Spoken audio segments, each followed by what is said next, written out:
कर जोरूं विनती करूं, धरूं चरण पर शीसे।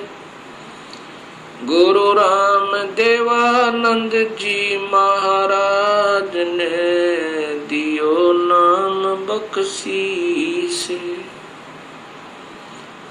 कोटि कोटि सजदा करूं, कोटि कोटि प्रणाम। चरण कमल में राखियो, मैं बंदी जाम गुलाम। कबीर ये तन विष की बेलड़ी, गुरु अमृत की खान। शीस दिए जो गुरु मिले, तो भी सस्ता जाने। सात दीप नौ खंड में, गुरु से बड़ा ना कोई। करता करे न कर सक, गुरु कर सो होय।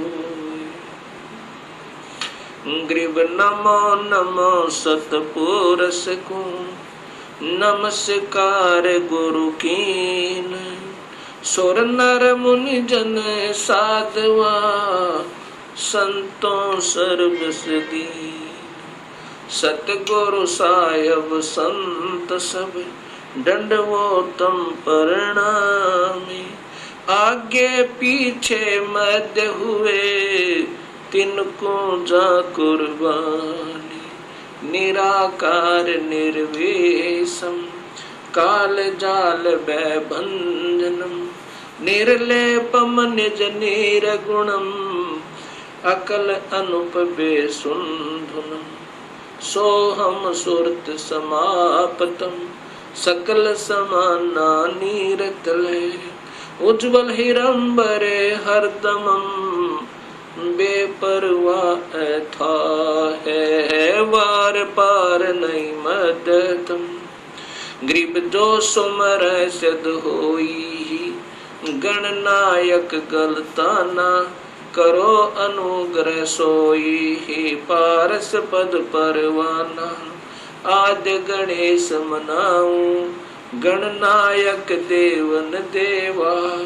चरण कमल लोलाऊं, आद्य अंत करूं सेवा। परम शक्ति संगीतम, रिद्धि सिद्धि दाता सोई। अवगत गुण अतीतम, सतपुरुष निर्मोही। जगदम्बा जगदीशम, मंगल रूप मुरारी। तन मन अर्पों शीसम, भक्ति मुक्ति भंडारी। सुर नर मुनि जन ध्यावे, ब्रह्मा विष्णु महेशा। शेष शेष मुख गावे, पूज्य आद्य गणेशा। इंद्र कुबेर सरीखा, वरुण धर्म राय ध्यावे। समर्थ जीवन जी का, मन इच्छा फल पावे। 33 कोटि आधारा, ध्यावे शेष 88। उतर भव जल पारा, कट है यम की फांसी। 33 कोटि आधारा, ध्यावे शेष 88। उतर भव जल पारा, कट है यम की फांसी।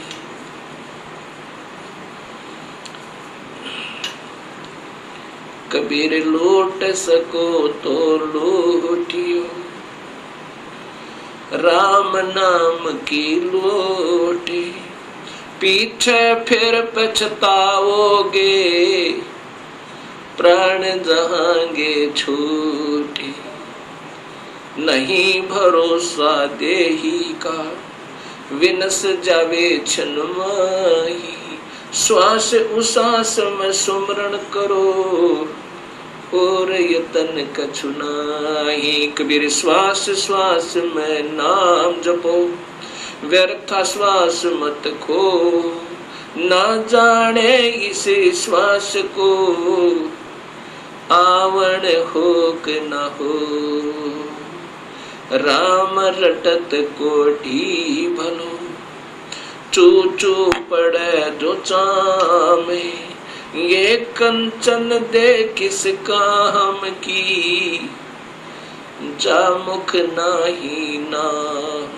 कबीर जिव्या तो वो ए बली, जो रटे हरि नाम, नहीं तो काट बगाइयो, मुख में भलो ना चामे। कबीर राम रटत कन्या भली, साकट भलो न पूते, बकरी के गल में गल थना, जा मैं दूध न मोहते।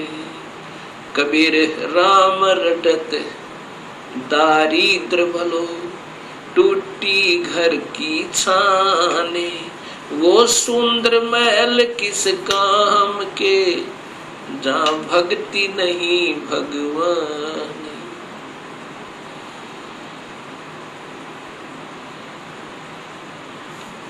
परमपिता परमात्मा पूर्ण ब्रह्म भगवान कबीर साहिब की असीम कृपा से परिभाषा प्रभु की सर्वभक्त समाज के समक्ष पहुंची। इस सत्य ज्ञान को श्रवण करके तथा टीवी के ऊपर देखकर हजारों की संख्या में भक्त आत्माओं के श्रद्धा भरे पत्र तथा साथ में टेलीफोन के माध्यम से हमें उनके हृदय की पुकार, हृदय से की हुई प्रशंसा हमारे पास पहुंची। साथ में उनकी विनम्र शंकाएं भी आई। विनम्र भाव से उन्होंने प्रार्थना की कि जो आपने शास्त्रों के आधार पर यह सत्य ज्ञान समाज को दिया है, इसके लिए हम बहुत आभारी हैं। ऐसा स्वच्छ, ऐसा सत्य ज्ञान ये अभी तक कहाँ छुपा रहा, इसका कारण क्या रहा? ये हमारा दुर्भाग्य रहा कि अभी तक हमें ये सत्य ज्ञान नहीं पता चला, जबकि सभी शास्त्रों में और ज्यों का तो प्रमाण मिला। अब ऐसे भक्त आत्माओं की अगर शंकाओं का समाधान नहीं हो पाया तो इस शंका रूपी कांटा फिर इस भक्ति रूपी मार्ग में बाधक बन जाता है।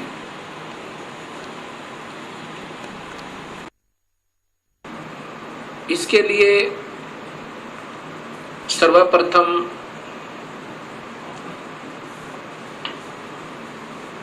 सृष्टि रचना का ज्ञान होना बहुत जरूरी है।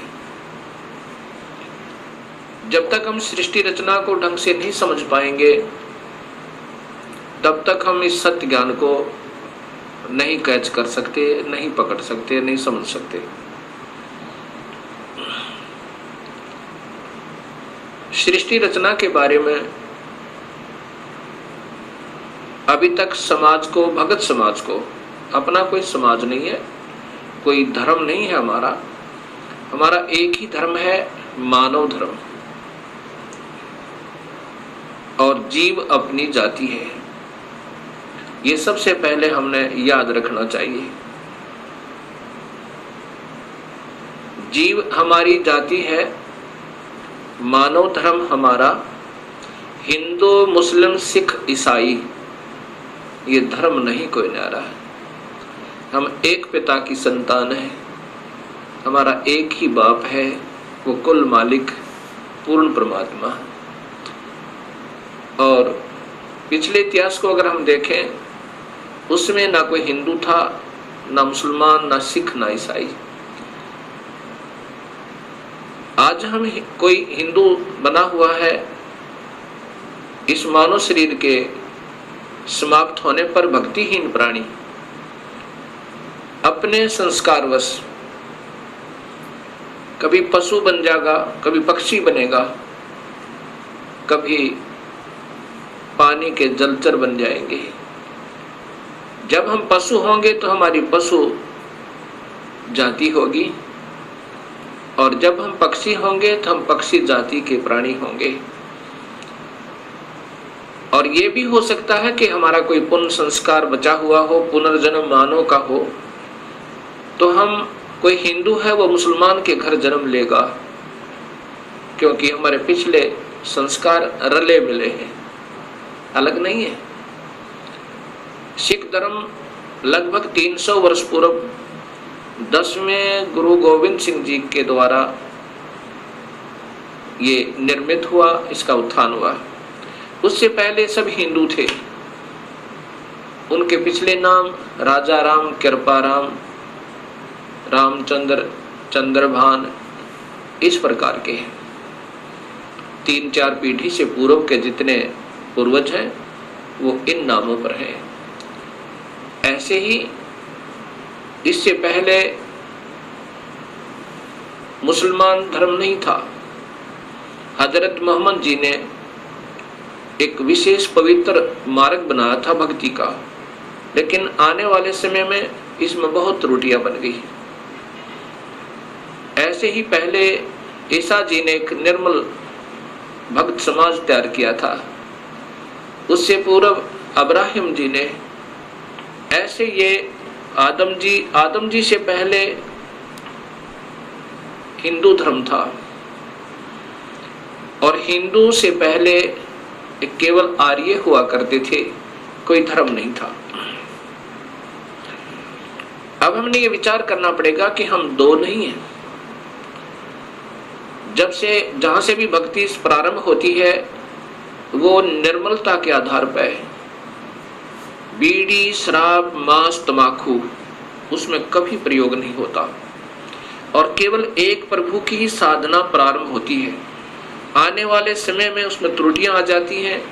मनमुखी गुरु लोग उसमें ढेर सारी त्रुटियां पैदा कर देते हैं, और जिसके कारण वो समाज का प्रारूप बदल जाता है, भक्त समाज का, उस धर्म का एक प्रारूप बदल जाता है, वास्तविकता नहीं रहती। फिर ऐसे ही सदियों उपरांत फिर ये मार्ग प्रारंभ होता है। उसमें प्रारंभकर्ता को कठिनाइयां अवश्य आती हैं। समाज समझता है कि ये निंदक है, सभी को की साधनाओं को गलत बता रहा है। बिल्कुल नहीं, गलत उनको लगेगा ये मार्ग जिनको स्वयं शास्त्रों का ज्ञान नहीं और उनके गुरुदेव अधूरे हैं, जिन्होंने आज तक ये नहीं बताया कि ये सृष्टि कैसे रचेगी, जबकि शास्त्रों में विद्यमान है ये सारा ज्ञान। अब सबसे पहले हमने सृष्टि रचना का सही ज्ञान होना चाहिए। तो अब दास आपको सृष्टि रचना बताना चाहेगा। सर्वप्रथम केवल एक ही प्रभु था, उसका नाम कबीर है।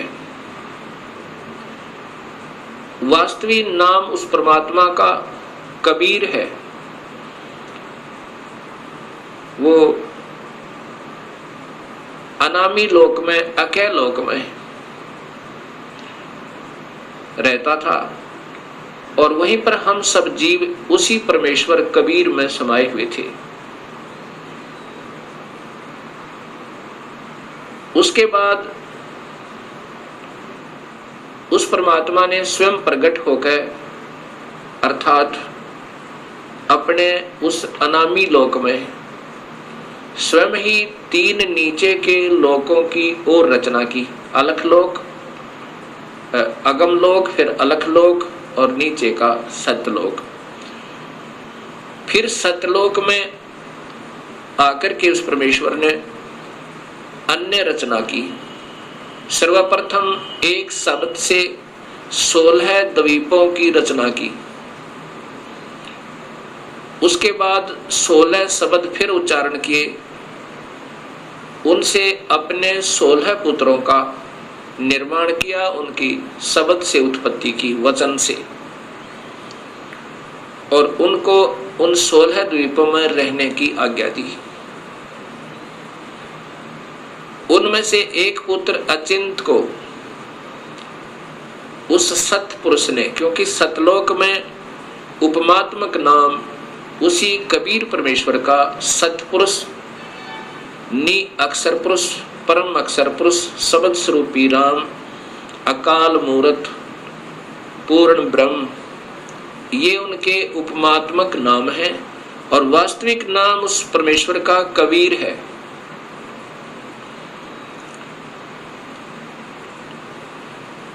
सतलोक के अंदर सतपुरुष ने अपने पुत्र अचिंत से कहा कि आप यहाँ की अन्य सृष्टि रचना को करो मेरी शक्ति तक। अचिंत ने अपनी शब्द शक्ति से अक्षर पुरुष परब्रह्म की उत्पत्ति की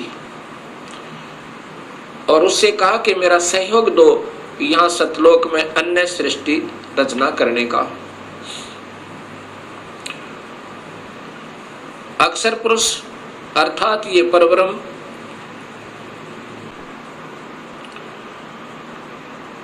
एक सतलोक में बने हुए मान सरोवर में,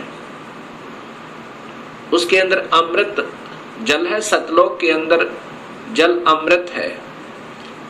उस अमृत सरोवर में प्रवेश कर गए और वहां आनंद से विश्राम करने लगे।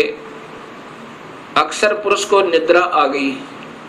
सतलोक के अंदर श्वासों से शरीर नहीं है। काफी समय तक सोते रहे। तब सतपुरुष ने अपनी शब्द शक्ति से एक अंडा, जल अमृत तत्व से एक अंडा बनाया और उसमें एक आत्मा प्रवेश की। उस आत्मा समेत उस अंडे को उस जल में डाला, अमृत सरोवर में, उस मान सरोवर में।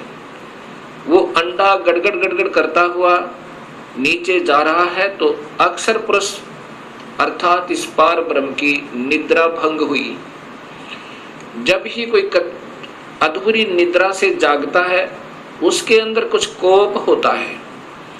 अब जो ही उसने अपनी कोप सहित दृष्टि से देखा कि मेरी निद्रा किसने भंग कर दी, तब उसका वो कोप उस अंडे पर पड़ा।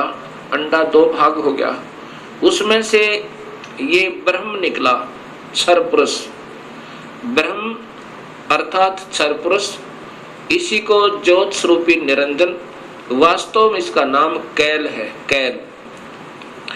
और यही आगे चल के काल कहा, ये आने वाले इसी विवरण में आपको ज्ञान होगा। आकाशवाणी सतपुरुष ने की कि तुम दोनों बाहर आओ। अक्षर पुरुष तुम निद्रा में थे और आपके बिना यहाँ सृष्टि नहीं रची जा रही थी। तुम दोनों बाहर आओ और तुम्हें जगाने के लिए सारी क्रिया की गई और तुम दोनों के दोनों अचिंत के लोक में रहो। ऐसे आदेश प्रभु का पाक है। वे दोनों के दोनों अचिंत के लोक में रहने लगे काफी समय तक। उसके बाद हम सभी की उत्पत्ति कबीर परमेश्वर ने, उसी सतपुरुष ने अपने शब्द शक्ति से हम सबकी उत्पत्ति वहां पर की।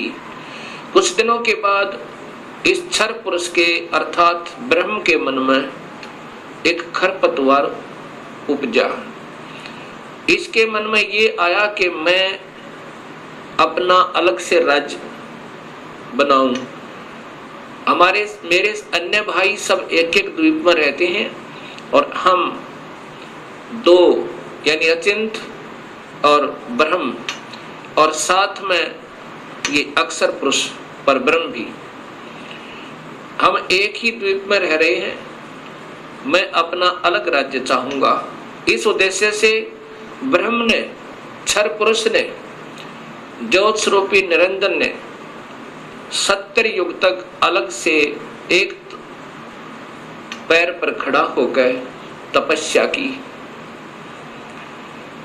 जब ये तपस्या कर रहा था, हम ये सभी आत्माएं जो आज काल के लोक में दुख पा रहे हैं, चाहे आज कोई देव बना है, चाहे कोई महादेव बना है, चाहे आज कोई शूकर बना है, चाहे कोई गधा बना है, चाहे कोई राजा बना है, चाहे कोई रंक बना है, पशु या पक्षी बना हुआ है, ये सभी की सभी आत्माएं हम इस काल के ऊपर अर्थात इस ब्रह्म के ऊपर आसक्त हो गए। और यही बीमारी आज हमारे अंदर विद्यमान है, यही प्रक्रिया। जैसे ये नादान बच्चे किसी हीरो और हीरोइन को देखकर उसकी अदाओं के ऊपर इतने आसक्त होते हैं, हो जाते हैं कि वो अगर आसपास कहीं किसी शहर में वो हीरो, वो अभिनेता या अभिनेत्री आ जावे, लाखों की संख्या में उनके दर्शनार्थ भीड़ उमड़ जावे और लेना एक न देने दो, कुछ मिलना नहीं उससे। ऐसी हमारी वृत्ति वहां बिगड़ी थी सत्यलोक में। हम वहां रहा करते थे अपने पिता के पास, कोई दुख नहीं था, कोई मृत्यु नहीं थी, हमारे परिवार थे, हम प्यार से रहा करते थे।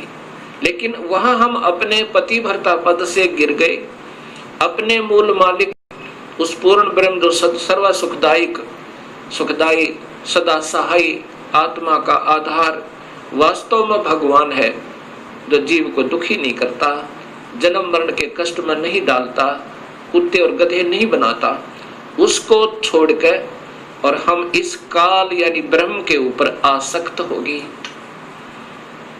जब इसने सत्ययुग तप कर लिया, तब पूर्ण परमात्मा ने, पूर्ण ब्रह्म ने, सतपुरुष ने पूछा भी क्या चाहता है तू कैल क्या चाहता है, ब्रह्म तू क्या चाहता है। तब इस ज्योत स्वरूपी निरंजन ने कहा कि पिताजी, ये स्थान जहां मैं रह रहा हूं ये कम है, मुझे अलग से राज्य दो। तब उस पूर्ण ब्रह्म ने इस ब्रह्म के तप के बदले में 21 ब्रह्मांड प्रदान कर दिए, जैसे 21 प्लॉट दे देवे कोई साहूकार पिता अपने पुत्र को। 21 ब्रह्मांडों को पाकर ये ज्योत निरंजन बड़ा प्रसन्न हुआ। कुछ दिनों के बाद इसके मन में आया कि इसमें कोई अन्य रचना करूं, उसके लिए कुछ समान पिताजी से मांगू। इसने सत्ययुग तप फिर किया। तब सतपुरुष ने पूछा कि आप क्या चाहते हो, आपको 21 ब्रह्मांड प्रदान कर दिए। तब इस ब्रह्म ने कहा कि पिताजी, इसमें कुछ रचना करना चाहता हूं, कृपा रचना करने की सामग्री दीजिए। सतपुरुष ने इस ब्रह्म को 5 तत्व और 3 गुण प्रदान कर दिए। इसके बाद इसने सोचा कि ब्रह्म ने सोचा कि इसमें जीव भी हो, मेरा अकेले का मन नहीं लगता। इस उद्देश्य से 64 युग तप फिर किया। तब सतपुरुष ने पूछा कि क्या चाहता है ज्योत निरंजन, अब तो तुझे मैंने जो मांगा सो दे दिया। तब ब्रह्म ने कहा, पिताजी कृपा मुझे जीव प्रदान करो, मेरा अकेले का दिल नहीं लगता है। उसमें पूर्ण ब्रह्म सतपुरुष कबीर परमेश्वर ने कहा कि ज्योत निरंजन, तेरे तप के बदले में राज्य दे सकता हूं और ब्रह्मांड चाहिए वो दे सकता हूं, परंतु ये अपनी प्यारी आत्मा, अपना अंश नहीं दूंगा तुझे। ये तो तेरे किसी भी क्रिया, धर्म, धार्मिक क्रिया से, तप से, किसी भी जप से नहीं दूंगा। हाँ, यदि वो स्वयं कोई जाना चाहता है अब सब इच्छा से, कोई हंस आत्मा, कोई भक्त आत्मा, तो मैं स्वीकृति दे सकता हूं, नहीं तो मैं अपनी इच्छा से नहीं कहूंगा, ये मैं नहीं दे सकता।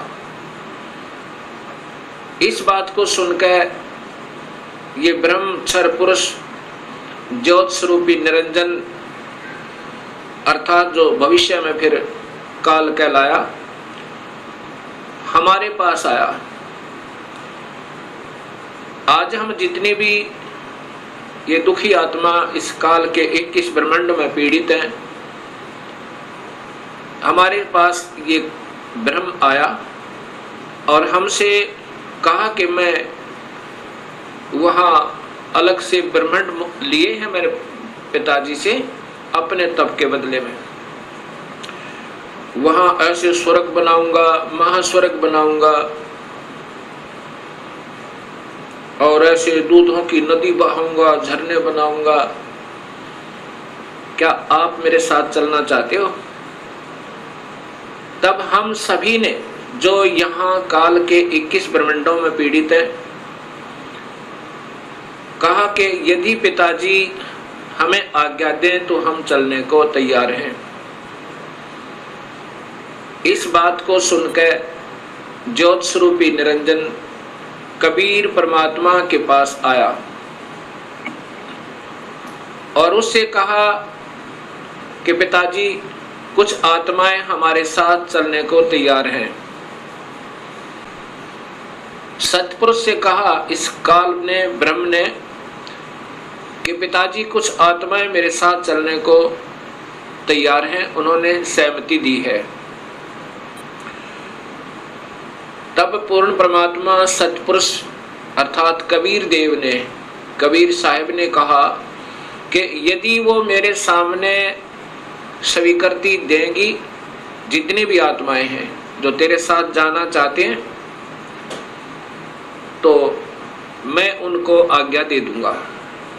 ऐसा कहकर के सतपुरुष हम सभी आत्माओं के पास आया जो आज काल के लोक में कैद में बंद हैं। सतपुरुष ने, उस अकाल मूर्त ने, शब्द स्वरूपी राम ने हमसे पूछा कि जो आत्मा इस ब्रह्म के साथ जाना चाहती हैं वो अपनी सहमति व्यक्त करें। उस समय हम सभी घबरा गए और नहीं हिम्मत पड़ी अपने पिता के सामने स्वीकृति देने की। उस समय एक आत्मा ने सर्वप्रथम हिम्मत किया, डेयर किया और कहा कि पिताजी, मैं इस ब्रह्म के साथ जाना चाहता हूं। उसकी देखा देखी फिर हम सभी ने स्वीकृति दे दी।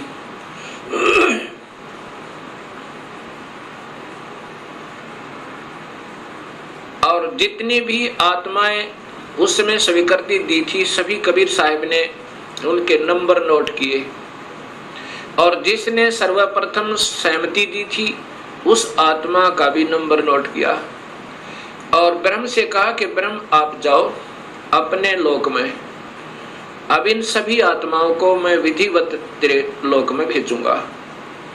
ऐसा कहकर के सतपुरुष ने अपनी शब्द शक्ति तक उस प्रथम स्वीकृति देने वाली आत्मा को एक लड़की का रूप बना दिया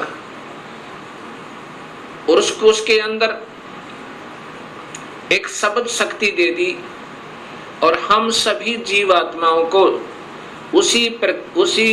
उसे प्रकृति देवी भी कहते हैं, अष्टंगी भी कहते हैं और वही महामाया भी कहलाई। यहाँ 21 ब्रह्मांड की इस देवी को उत्पन्न किया अर्थात उस आत्मा का लड़की बनाया। फिर हम सभी आत्माओं को जो 21 ब्रह्मांड में आए हुए हैं उसके अंदर प्रवेश कर दिया, इस लड़की के शरीर में, प्रकृति देवी के शरीर में, अर्थात इसको अद्धा माया भी कहते हैं। और यही आगे चलकर त्रिदेवों की माता कहलाई। प्रवेश कर दिया और कहा कि बेटी, तेरे को मैंने शब्द शक्ति दे दी है और जितने भी जीव काल कहे, ब्रह्म कहेगा तू बना देना। एक बार मुख से उच्चारण करेगी, उतने ही नर और मादा ये जोड़े उत्पन्न हो जाएंगे। अपने पुत्र सहजदास से कहा, सहजदास जाओ अपनी बहन को उस ज्योत स्वरूपी निरंजन के पास छोड़ आओ और उसको बताना कि इस लड़की को, इस प्रकृति देवी को, अद्धा माया को मैंने सबद शक्ति दी है, ये जितने जीव तू कहेगा ये बना देगी। और जितनी आत्माओं ने स्वीकृति दी थी वो सभी इसके अंदर प्रवेश कर रखी हैं। सहजदास प्रकृति देवी को लेकर, अध्या माया को लेकर ज्योत निरंजन के पास आया, उसके पास छोड़ दिया और कहा कि पिताजी ने ऐसे ऐसे कहा है, इस लड़की के पास सब शक्ति है और जितने जीव तू कहेगा ये नर और मादा अपने शब्द से उत्पन्न कर देगी। ऐसा कह करके सहजदास अपने लोक में लौट आया, अपने द्वीप में आ गया। युवा होने के कारण लड़की का रूप निखरा हुआ था। इस ज्योत स्वरूप निरंजन ब्रह्म अर्थात क्षर पुरुष के मन में नीचता उत्पन्न हुई, जो आज सब जीवों में विद्यमान है। वही व्यक्ति, वही प्रक्रिया, वही ये बुरी आदत युवा लड़की को देखकर उसके साथ बद व्यवहार करने की चेष्टा इस क्षर पुरुष ने अर्थात ज्योत स्वरूपी निरंजन ने की। लड़की ने, प्रकृति देवी ने कहा कि ज्योत निरंजन तू होश में आ जा, तू और मैं एक ही पिता की संतान है। पहले तेरी उत्पत्ति हुई उन्हीं के शब्द अंडे में और उन्हीं ने मुझे उत्पन्न किया। तू और मैं बहन और भाई हैं। बहन भाई का ये कर्म पाप का भागी होता है। तू मान जा मेरी बात। ज्योत निरंजन ने एक भी बात उस लड़की की नहीं सुनी और मदहोश होकर, विषय वासना के वश होकर, काम वश होकर उस लड़की को पकड़ने की चेष्टा की, दुष्कर्म करने के लिए। लड़की ने अपनी इज्जत बचाने का और कहीं स्थान ना पाकर, जो ही उस काल ने, ज्योत स्वरूपी निरंजन ने, क्षर पुरुष ने ऐसे मुंह खोला हुआ था आलिंगन करने के लिए, ऐसे बाजू फैलाई थी, उसी समय लड़की ने छोटा रूप बनाया, सूक्ष्म, बहुत सूक्ष्म, और उसके पेट में चली गई अपनी इज्जत रक्षा के लिए। वहां से अपने पिता से पुकार की, हे परम पिता, हे सतपुरुष, हे कबीर परमेश्वर, मेरी रक्षा करो।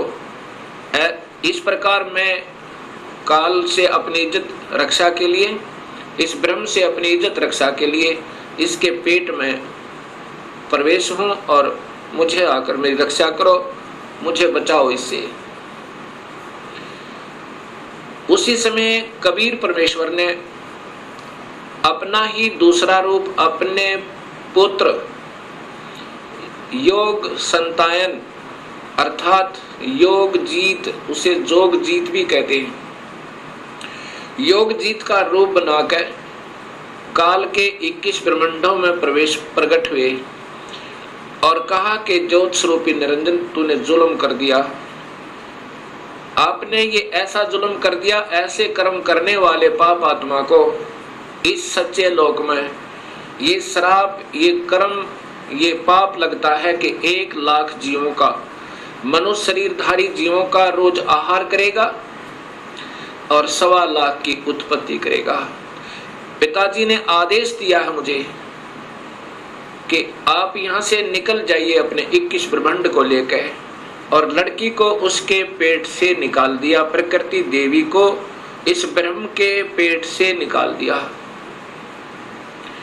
और उनको 21 ब्रह्मांड समेत और दोनों को वहां से निष्कासित कर दिया और कहा कि प्रकृति, तूने स्वयं अपने पैर पर कवाड़ा मारा है, अपने पिता से दूर होगी तू, अब इसकी सजा तू ही पावेगी और जाओ यहाँ से 21 ब्रह्मांड लेकर आप चले जाओ। इतना कहते ही 21 ब्रह्मांड वायुयान की तरह वहां से चल पड़ा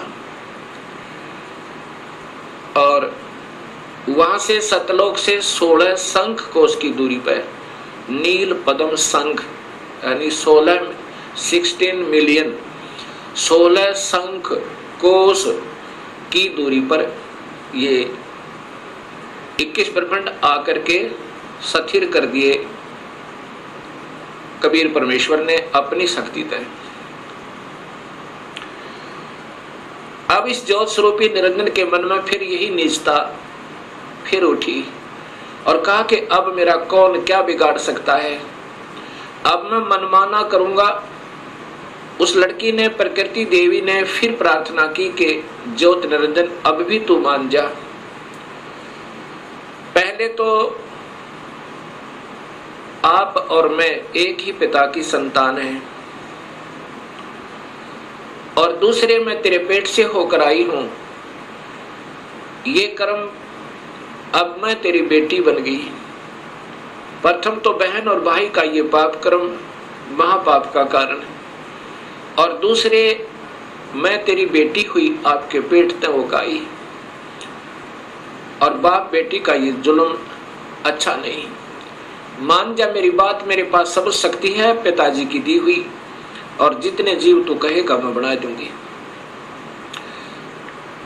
लेकिन इस ज्योत स्वरूपी निरंजन ने एक भी बात नहीं सुनी उस प्रकृति देवी की, दुर्गा की।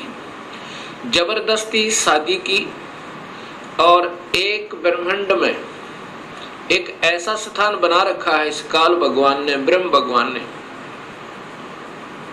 वहां पर ब्रह्मलोक कहते हैं उसको। उस ब्रह्मलोक के अंदर इसने 3 स्थान बना रखे हैं, एक रजोगुण प्रधान, एक सतोगुण प्रधान और एक तमोगुण प्रधान। जब ये सतोगुण रजोगुण प्रभावित क्षेत्र में इस दुर्गा को अपनी पत्नी के रूप में रखता हुआ वहां रहता है, उस समय जो पुत्र की उत्पत्ति होती है उसका नाम ब्रह्मा रख देता है, उसको रजोगुण बना देता है। उसके बाद ये दोनों उस स्थान पर आ जाते हैं जो सतोगुण प्रभावित होता है। वहां पर जो पुत्र उत्पन्न होता है उसके अंदर सतोगुण आ जाते हैं, उसके अंदर सतोगुण आ जाते हैं, और उसका नाम ये विष्णु रखते हैं। तीसरे स्थान को तमोगुण प्रभावित बना रखा है, वहां रहकर अब इसी प्रकृति देवी दुर्गा के साथ जो पुत्र उत्पन्न करता है उसका नाम रुद्र शंकर शिव रखता है। ऐसे ही हर ब्रह्मांड के अंदर इस काल भगवान ने, ब्रह्म भगवान ने ये ब्रह्मलोक बनाए हैं, और वहां पर ये ऐसे ही कुछ समय के लिए प्रकृति देवी को अपने साथ रखता है, और उसके बाद वहां से अंतर्ध्यान हो जाता है। अब जब इसने इस लड़की को, प्रकृति देवी को बदनजर से देखा था, और ये लड़की प्रकृति देवी ने इसके पेट में शरण पाई थी, ज्योत निरंजन के पेट में, और फिर सतपुरुष ने अपने पुत्र जोगजीत का रूप बना करके आकर उसको निकाला था। उस दिन से इसका नाम काल पड़ा। कहा था कि आज से तेरा नाम काल होगा, और 1 लाख जीवों का, मनुष्य शरीरधारी प्राणियों का रोज आहार करेगा, और 1.25 लाख की उत्पत्ति किया करेगा। ये वहां पर सतलोक के अंदर ऐसा दुष्कर्म करने वाले को सबतः पाप लग जाता है। अब ज्योत स्वरूपी निरंजन काल ने अपनी पत्नी से कहा कि मैं ऐसे स्थान पर रहूंगा जहां पर कोई नहीं आ सकता, और आज के बाद मैं किसी भी 20 ब्रह्मांड के अंदर किसी भी व्यक्ति को, किसी भी प्राणी को आकार रूप में दर्शन नहीं दूंगा। मुझे निराकार समझा करेंगे, लेकिन मैं अपने वास्तविक रूप, काल रूप में अपने 21वें ब्रह्मांड में रहा करूंगा। वहां पर कोई नहीं आ सकता, ना ब्रह्मा आ सकता, ना विष्णु आ सकता, ना शिव आ सकता, और ना ही कोई वेदों के अनुसार साधना करने वाले साधक आ सकते। मैं वहां रहा करूंगा। और सर्व कार्य मैं गुप्त रूप से किया करूंगा। तब प्रकृति देवी ने कहा कि निरंजन मैं तेरे वश होगी, अब कुछ भी नाच नचा। इतने बड़े ब्रह्मांडों को, इन 20 ब्रह्मांडों को मैं कैसे चलाऊंगी एक स्त्री की जाति, और तू मुझे छोड़कर जा रहा है, कहता मैं आज के बाद किसी को दर्शन नहीं दूंगा। तब ज्योत स्वरूप निरंजन अर्थात इस काल भगवान ने ब्रह्म ने कहा कि प्रकृति चिंता ना करे, जो कुछ भी करूंगा वो मैं ही करूंगा, तुम तो निमित्त मात्र होगे और ये बच्चे ब्रह्मा विष्णु महेश ये भी केवल निमित्त होंगे, इन सब का रिमोट मेरे पास होगा, सब कार्य मैं करवाऊंगा, तू चिंता मत कर। और जब ये बच्चे थोड़े से सियाने हों इनको अचेत कर देना, जब ये बाल अवस्था से ऊपर उठे इनको अचेत कर देना और मेरा भेद मत बताना, ये समझ लेना ध्यान से, अगर मेरा भेद तूने इनको बताया तो मेरे से बुरा नहीं होगा, ऐसे उसको डरा धमका दिया। इस प्रकार ये काल उसके बाद निराकार कहलाता है, लेकिन ये आकार में अपने उस काल लोक में विद्यमान रहता है। जब ये बच्चे ब्रह्मा विष्णु महेश सियाने हुए तब तक इनको अचेत रखा गया। जब ये सियाने हुए उसमें ब्रह्मा को कमल के फूल पे, विष्णु को शेष सैया पे और शिव को एक कैलाश पर्वत पे इनको बेहोश रखा हुआ था और फिर वहां पर सचेत कर दिया। सबसे पहले ब्रह्मा को कमल के फूल पे इसी स्वयं ब्रह्म ने काल ने अपने ही नाभि से एक कमल प्रकट किया। वो महाविष्णु महाब्रह्मा महाशिव रूप में, 3 रूप में ब्रह्मलोक में रहता है हर ब्रह्मांड के अंदर। उस समय ब्रह्मा को उस कमल के फूल पर रख दिया। ब्रह्मा को ये नहीं मालूम कि मैं कहां से उत्पन्न हुआ, कौन मेरा माँ है, कौन मेरे पिता है। उसके बाद आकाशवाणी हुई कि तुम तप करो। ब्रह्मा ने 1000 वर्ष तक तप किया। फिर आकाशवाणी हुई कि सृष्टि करो। तब ब्रह्मा ने सोचा कि मैं काहे की सृष्टि करूं, सब जगह जल ही जल है, कहीं पृथ्वी दृष्टि गोचर नहीं हो रही है। इतने में मधु और कैटब नाम के 2 राक्षस काल ने प्रेरित करके और ब्रह्मा की ओर भेज दिए। ब्रह्मा डर के मारे उस कमल के फूल को के डंठल को पकड़कर नीचे उतर गया बहुत स्पीड से। नीचे जब आया तो उसी जल के ऊपर एक शेष सैया पर चतुर्भुज रूप में एक व्यक्ति सो रहा है। उसके हाथों में शंख चक्र गदा पद्म है।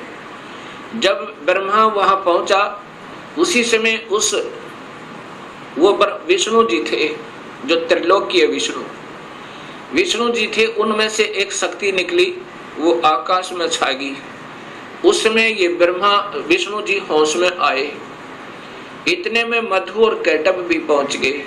मधु और कैटब के साथ भगवान विष्णु ने 5000 वर्ष तक युद्ध किया, वो नहीं मरे। फिर उस शक्ति ने जो आकाश में छाई थी एक लड़की का रूप बनाया देवी का, और मधु कैटब को मोहित किया, अपनी ओर आकर्षित किया अपनी कलाओं से अदाओं से।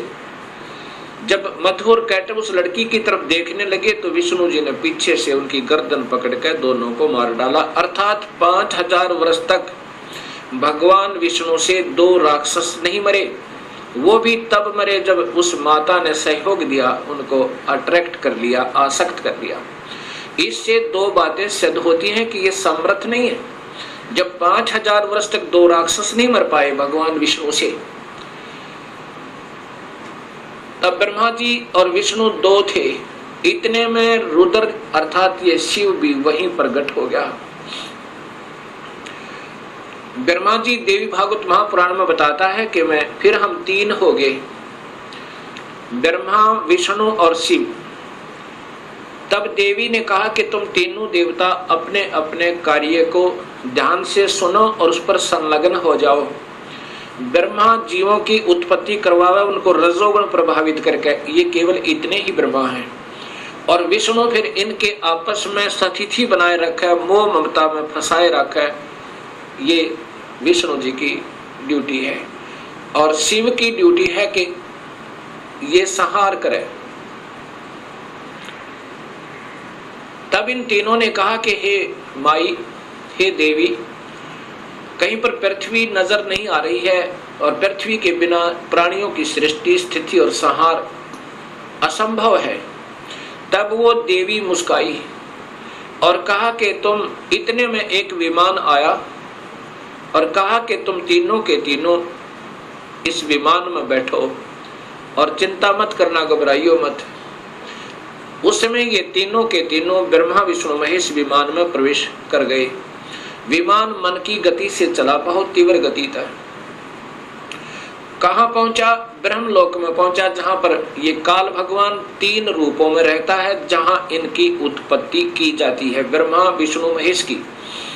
और वहां पर कोई नहीं जा सकता, ना वेद विधि से, किसी साधना तक, ना तप से, ना यज्ञ से, ना हवन से, किसी प्रकार से नहीं जा सकता, ना किसी जप से।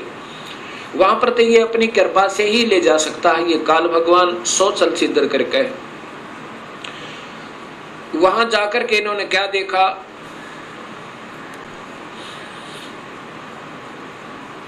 एक इंद्र देखा वहां पे, क्योंकि वो महास्वर्ग के अंदर एक महा इंद्र है। उसके बाद फिर आगे विमान गया, वहां एक ब्रह्मा देखा।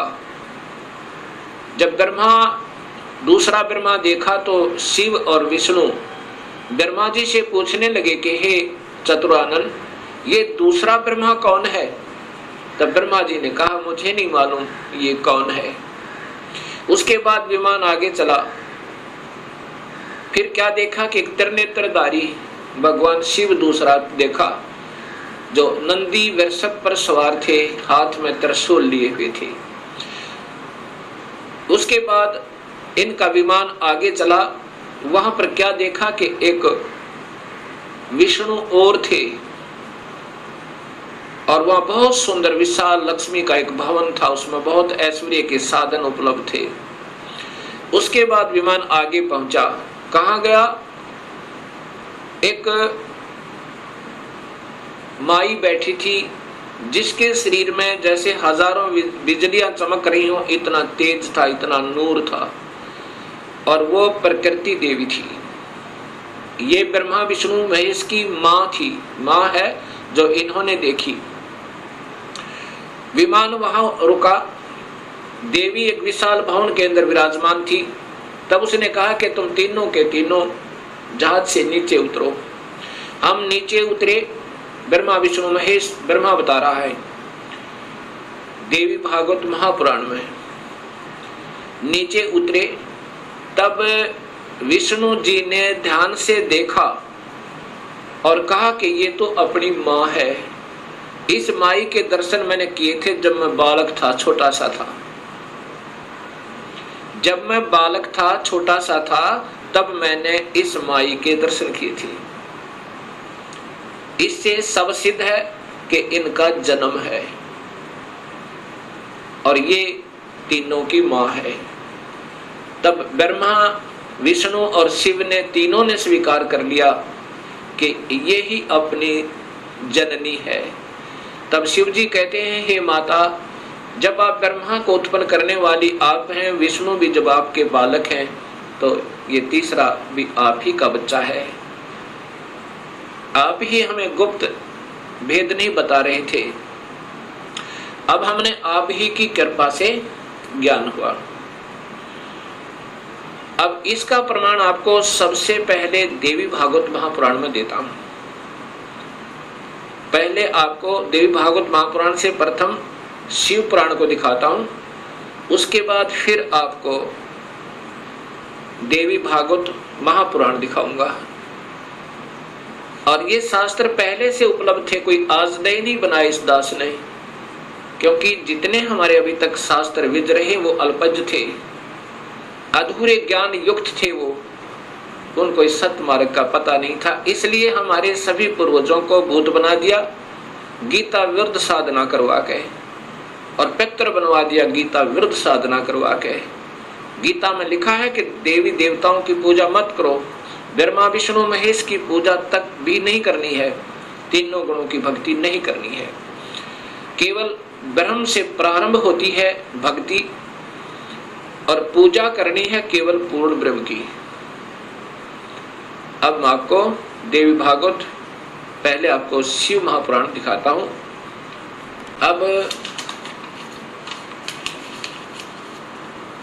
अब देखिएगा भक्त आत्माओं, ये देवी भागवत महापुराण, शिव महापुराण, ये शिव महापुराण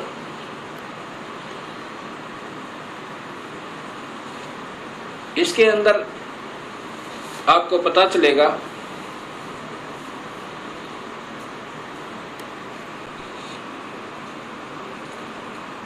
श्री शिव महापुराण भाषा सटीक सहितम, ये संस्कृत युक्त है, इसमें संस्कृत भी साथ है।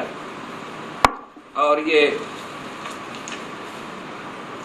शिवा भाषा टीका टीकोत्तम, टीकाकार है डॉक्टर ब्रह्मानंद त्रिपाठी, साहित्य आयुर्वेद ज्योतिष आचार्य, MA PhD DMCA, ये टीकाकार हैं इनके। और ये आपके समक्ष है, इसमें क्या लिखा है यहां देखिएगा।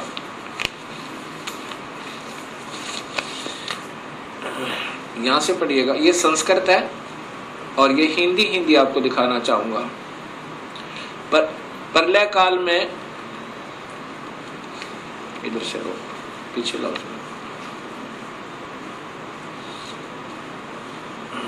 ए मुनिवर, प्रलय काल में भी शिव पार्वती का कभी वियोग ना होने के कारण ही काशी को अविमुक्त अक्षेत्र कहते हैं। प्राचीन काल में शिवजी ने इस अक्षेत्र का नाम पहले नंदनवन और बाद में अविमुक्त रखा था। हे देवऋषि नारद, आनंद वन में रमण करते हुए शिव पार्वती के मन में इच्छा हुई कि किसी दूसरे पुरुष का निर्माण किया जाए, जिसके ऊपर अपने इस महासागर को डालकर हम दोनों स्वच्छंद होकर वैराग्य धारण कर केवल काशीपुरी में निवास कर सकें। वही सदा सब कुछ करे, वही रक्षा करे, वही अंत में वही रक्षा करे और अंत में मेरे अनुग्रह से वही सृष्टि का संवरण करे। चिंता रूपी लहरों से चलायमान चिंता रूपी समुद्र को बटोर कर रजोगुण रूपी विदुम से विस्तृत करे। अब यहाँ देखिएगा, ये ना अपने हिसाब से लगा रखेंगे। ऐसे विचार कर उस सर्वव्यापक भगवान ने उस पराशक्ति के 10वें अंग, ये 10वां अंग देखिएगा, ये ध्यान रखना, 10वें अंग अर्थात योनि में सुधार रूपी आवास का प्रयोग किया। ये दिखाना चाहते हैं आपको कि ये कहना क्या चाहते हैं हम। तब उससे तीनों लोकों में सुंदर एक पुरुष प्रकट हुआ, जो शांत एवं सतोगुण से युक्त था, गंभीरता में समुद्र के सम्मान तथा अक्षमावान था। हे मुनि, वह पुरुष इंद्र लक्ष्मणी के सदृश कांति वाला, अर्थात ये था कौन, ये देखिएगा नीचे। शिवजी ने कहा, उस जो पुत्र उत्पन्न हुआ उसको कहा, सर्वव्यापक होने से तुम्हारा विष्णु यह प्रसिद्ध नाम होगा। ये देखिए ध्यान तक, फिर देखिए, सर्वव्यापक होने से शिव ने कहा, शिवजी ने कहा, सर्वव्यापक होने से के कारण तुम्हारा विष्णु यह प्रसिद्ध नाम होगा। अब इससे सिद्ध हो गया कि शिवजी से विष्णु की उत्पत्ति। एक बार फिर लीजिए,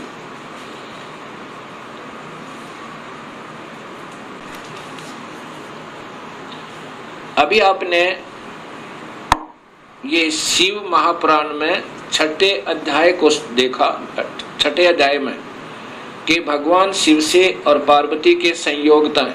पार्वती कौन? ये महाशक्ति यानी शेरा वाली प्रकृति के द्वारा विष्णु की उत्पत्ति थी। अब सातवां अध्याय, ये संस्कृत भी साथ है। अब यहां आगे देखिएगा, ये हिंदी देखिएगा। ब्रह्मा जी ने कहा कि विष्णु भगवान के शयन करने के बाद उनकी नाभि से एकाएक बहुत बड़ा कमल पुरुष उत्पन्न हुआ, कमल पुष्प। अब ये ब्रह्मा बता रहा है लेकिन तुक्के लगा रहा, क्योंकि ये स्वयं बेहोश था पहले, इसको आप ही नहीं मालूम वो कौन से विष्णु की नाभि से मिला। ये देखिएगा, उत्पन्न हुआ जिसकी नाल टनकार फल फूल के फूल। अब ज्यादा ना देख रही, देखिएगा, उस सांब शिव परमेश्वर भगवान शिव ने पहले की भांति जैसे विष्णु की उत्पत्ति की थी, दुर्गा और काल के संयोग तय पहले की भांति अपने दाहिने अंग से मुझे उत्पन्न किया। ब्रह्मा कह रहा कि मेरी उत्पत्ति भी उस काल ब्रह्म से, यानी शिव कह रहे हैं, ये शिव हो ब्रह्मा महाविष्णु महाशिव रूप में ये काल ही रहता है, मुझे उत्पन्न किया। ये ब्रह्मा जी ने बताया। कई भक्तात्मा कहते हैं कि जो गीता प्रेस गोरखपुर से प्रकाशित पुस्तकें हैं वही विशेषकर आम भक्त समाज उनको सत्य मानता, एथेंटिक मानता है। अब आपके सामने यही गीता प्रेस गोरखपुर से प्रकाशित ये पुस्तक दिखाते हैं, शिव महापुराण।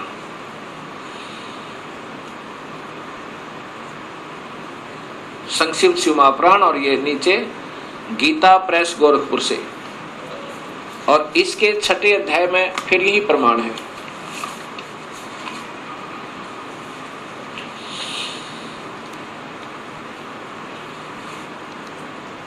अब इसी शिव महापुराण का ये छठा अध्याय है।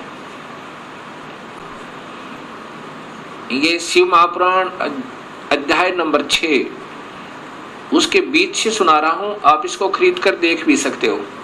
जिस परब्रह्म के विषय में ज्ञान और अज्ञान पूर्ण उक्तियों द्वारा इस प्रकार ऊपर बताए अनुसार विकल्प किए जाते हैं, उसने कुछ काल के बाद सृष्टि का समय आने पर द्वितीय की इच्छा प्रकट की। उसके भीतर एक से अनेक होने का संकल्प उदित हुआ।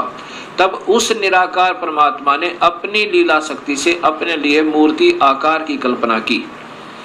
वह मूर्ति संपूर्ण ऐश्वर्य गुणों से संपन्न, सर्वज्ञानी, ज्ञानमयी, शुभ स्वरूपा, सर्वव्यापिनी, सर्वरूपा, सर्वदर्शनी, सर्वकारिणी, सबके एकमात्र वंदनिया, सर्वदा सब कुछ देने वाली और संपूर्ण संस्कृतियों का केंद्र थी। उस शुद्ध रूपणी ईश्वरीय मूर्ति की कल्पना करके वह अद्वितीय, अनादि, अनंत, सर्व प्रकाशक, चिंत, सर्वव्यापी और अविनाशी परब्रह्म अंतर्हित हो गया। ये काल की कलाएं हैं सारी, और ये अनजान लेखक जिनको कुछ ज्ञान नहीं, इस काल को ही सब उपमा दे रहे हैं उस पूर्ण ब्रह्म के तुल्य, जो मूर्ति रहित परम ब्रह्म है। अब यहाँ मूर्ति हो गया और फिर मूर्ति रहित भी है। अब ये काल की ही कला है, वो क्या बन गया? शिव रूप में आ गया। उसकी मूर्ति यहाँ देखो, चिंतमय आकार भगवान सदाशिव है।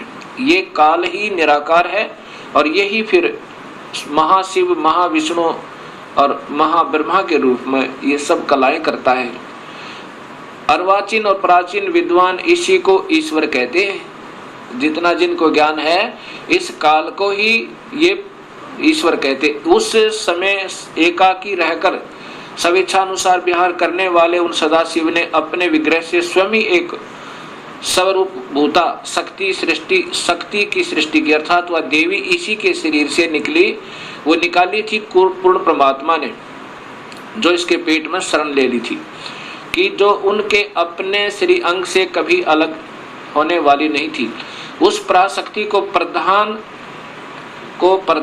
प्रकृति, देखो, प्रधान प्रकृति गुणवती माया बुद्धि तत्व की जननी विकार रहित बताया गया है। वह शक्ति अंबिका कही गई है और उसी को प्रकृति, ये ध्यान से देखना भक्तात्माओं, यही देवी अध्या माया, ये प्रकृति देवी, प्रकृति सर्वोश्वरी त्रिदेव जननी, यानी तीनों देवताओं की माँ, ब्रह्मा विष्णु महेश की माता, नित्य और मूल कारण कही, सदाशिव द्वारा प्रकट की गई उस शक्ति की 8 भुजाएं हैं।